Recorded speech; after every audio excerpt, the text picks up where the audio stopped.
আগামীকালকে আওয়ামী লীগ নামবে এটা শুনে হাসনাতের প্যান নষ্ট হয়ে গেছে, কিন্তু মাইকে বড় বড় ডায়লগ দেয় গোপালগঞ্জ থেকে ট্যাঙ্কের ভিতরে পালা আসে নাই, ঠিকই আসছে।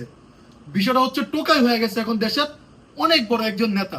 এরা আসলে দুর্নীতি করতে, যেমন আপনার এনসিপির লোক নেই 200, কিন্তু এই যে বিভিন্ন জেলায় অনেক বড় মিছিল দেখেন, এগুলো হচ্ছে সব ডিসি এসপি আপনার ট্রান্সফার করে হাসানা সার্জি যে কোটি কোটি অবৈধ ব্ল্যাক মানি কামাইছে সেই টাকা খরচ করে হচ্ছে।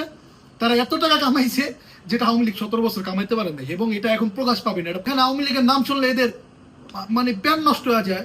হ্যাঁ, আওয়ামী লীগ এখনো শুধু এক গোপালগঞ্জে আওয়ামী লীগ যে তাণ্ডব দেখাইছে, ঠিক আছে, প্রত্যেক জেলায় এরকম আওয়ামী লীগের লোকজন আছে। জাস্ট বিএনপির জন্য এরা নামতে পারতেছে না, কারণ বিএনপি এখন সব জায়গাগুলো অবস্থান নিয়ে নিচ্ছে, এই কারণে নামতে পারতেছে না। যদি বাই চান্স আওয়ামী লীগ নামতে পারতো বা বিএনপি যদি এই জায়গায় অবস্থান না নিত, এনসিপি টানসিপি এই কুত্তা কুকুরে পিঠা রাস্তা মনে করেন রাস্তাঘাটে ফালায় রাখতো, যেটা একদম লিগাল সত্য কথা, এবং এগুলো অনেকে মিডিয়ার সামনে অস্বীকার করে।